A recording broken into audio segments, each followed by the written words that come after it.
Good afternoon and welcome to Fliptv News. I'm Christian Chuku. Let's take a look at the top headlines. Gunmen kill 3 in Edo State. Why Nyame Dariye got pardoned. Nigeria's stock make gain.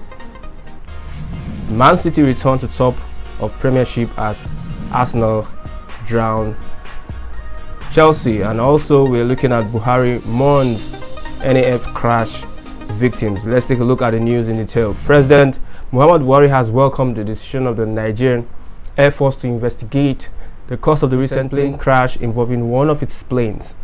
Speaking to his spokesman Garba Shehu on Wednesday, the president also mourned the 2 victims of the air mishap.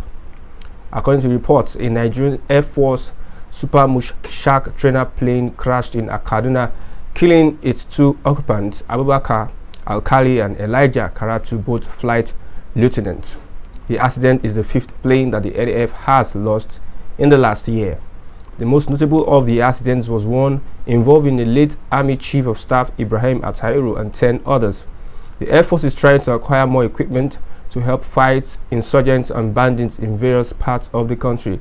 In his message of condolence, Mr. Buhari urged the Air Force to implement the recommendations of the previous report in an attempt to prevent a recurrence in the future.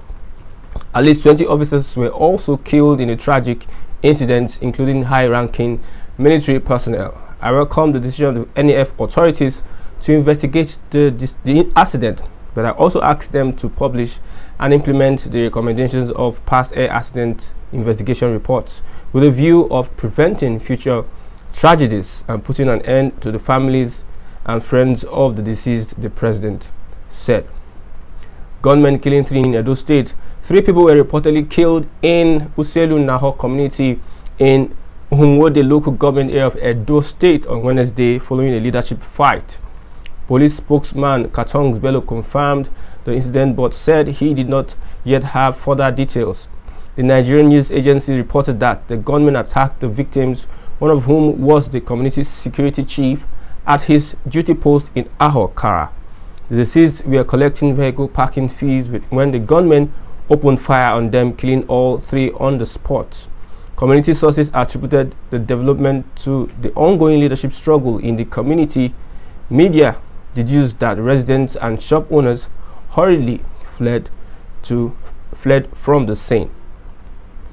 On why Nyame and Dariye got pardoned, the presidency had defended the pardon given to 2 former state governors who were jailed for stealing public funds. In a statement late Wednesday, President Muhammad Buhari's spokesman Garba Shehu said Buhari pardoned the former governors for health reasons after a review of their conditions. He said that the recommendation to the National Council of States for the pardon of the former governors and 157 others was a culmination of a rigorous process regulated and guided by law that was not in any way designed to achieve a political purpose. According to reports, President Buhari, on the advice of the Council of States, pardoned former Governor Joshua Dariye of Plateau and former Governor Jolly Nyame of Taraba State. Both men were serving jail terms after they were found guilty of stealing billions of naira of public funds while they were governor. Their convictions were upheld by the Supreme Court. The pardon granted to the 2 men has been condemned by many Nigerians, including anti-corruption officials, as a denial of the fight against corruption.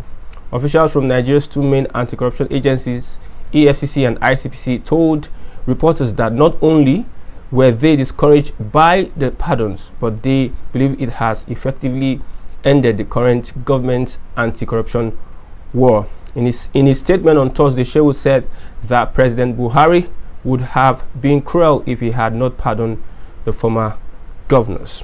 Nigeria's stock make gain now to business. Nigerian stocks on Wednesday saw one of their biggest daily gains in weeks on the extension of their fresh rally, lifting the benchmark by 1.25% or 319.6 billion naira, but a nearly halving drop in turnover and a 4% contraction in transaction volume capped what would have been an impressive performance. Investor exuberance over gauges including Airtel Africa, Seplat, Nigerian Breweries and Dangote Cement. The index is now at its highest point in more than 13 years and 7 months.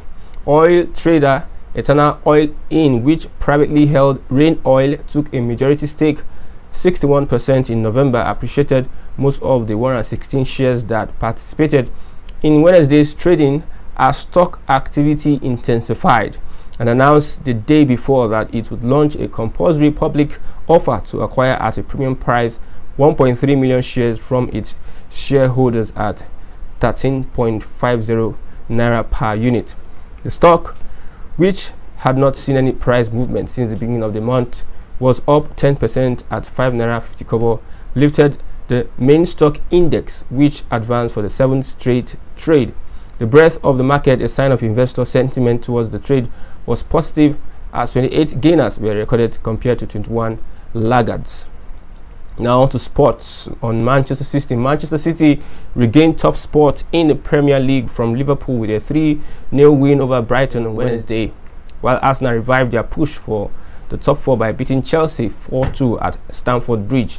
Liverpool stormed the top of the table by tearing Manchester United into shreds in a 4-0 win at Anfield on Tuesday.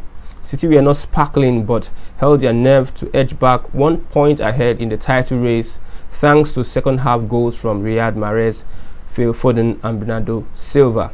"We are facing one of the best teams ever," said City boss Pep Guardiola at going head to head with Liverpool. We have to the news for now. Thanks for my producer Odu Black. I'm Christian Chuku. Thanks for watching. Bye for now.